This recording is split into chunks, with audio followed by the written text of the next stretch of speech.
बिहार की सियासत में हमेशा चर्चा में रहने वाले लालू प्रसाद यादव के बेटे तेज प्रताप यादव एक बार फिर सुर्खियों में हैं। आरजेडी से निष्कासन के बाद अब उन्होंने अपनी नई राजनीतिक पार्टी जनशक्ति जनता दल के टिकट पर महुआ विधानसभा सीट से नामांकन दाखिल किया है।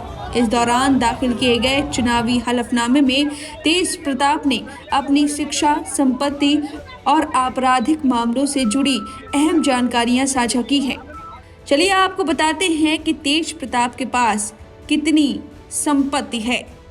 हलफनामे के मुताबिक तेज प्रताप यादव 12वीं पास हैं, जबकि उनके छोटे भाई और पूर्व डिप्टी सीएम तेजस्वी यादव सिर्फ 9वीं तक पढ़े हैं। तेज प्रताप के पास कुल 2.88 करोड़ रुपए की संपत्ति है, जिसमें 91.65 लाख रुपए की चल संपत्ति है और 1.96 करोड़ रुपए की अचल संपत्ति शामिल है। दिलचस्प बात यह है कि 2020 में उनकी कुल संपत्ति 2.82 करोड़ थी, यानी बीते 5 सालों में चल संपत्ति घटी लेकिन अचल संपत्ति में बढ़ोतरी हुई है। मैं आपको बता दें कि अब तक तेज प्रताप यादव पर 8 केस दर्ज हो चुके हैं। इस वक्त 8 आपराधिक मामले से लंबित हैं। इसमें धारा 324, 302, 120B, 341 दहेज उत्पीड़न, SC/ST एक्ट और आर्म्स एक्ट जैसे गंभीर प्रावधानों के केस शामिल हैं। उन्होंने खुद बताया कि इसमें से किसी में भी अब तक उन्हें दोषी नहीं ठहराया गया है।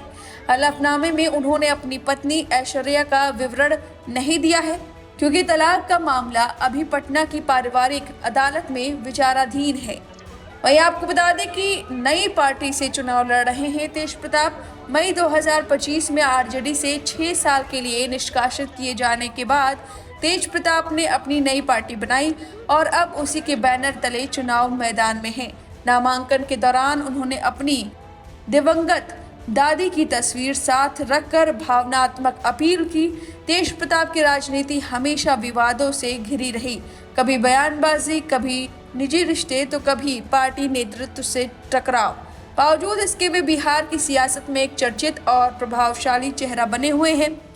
नामांकन के दौरान तेज प्रताप ने अपनी दादी को लेकर बड़ी बात कही थी। वो बेहद भावुक भी हुए थे, क्योंकि परिवार से निकाले जाने के बाद अब उनके नामांकन के दौरान कोई घर का सदस्य मौजूद नहीं था, जबकि तेजस्वी यादव के नामांकन के दौरान लालू यादव, राबड़ी देवी और उनकी बहन मीसा भारती भी उनके साथ नामांकन करवाने पहुंची थी और बेहद चर्चा हुई थी।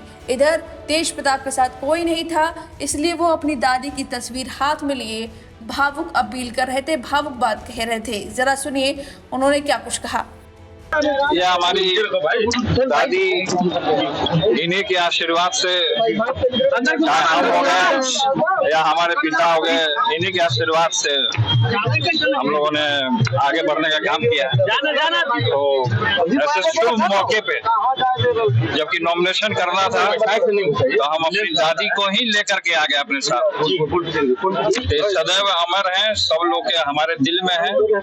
इन्हीं को समर्थन मिल रहा है। महुआ से आप विधायक भी रहे हैं, आपका काम भी क्या कहिएगा सर?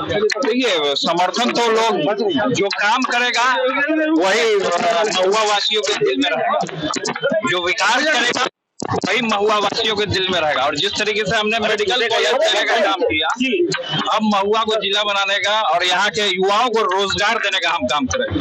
तो ये मेरा वादा है, क्योंकि पिछले बार हमने वादा किया तो अब निभाने का काम किया। मेडिकल कॉलेज छतवारा में बनकर रेडी है। अब इंजीनियरिंग कॉलेज खुलेगा।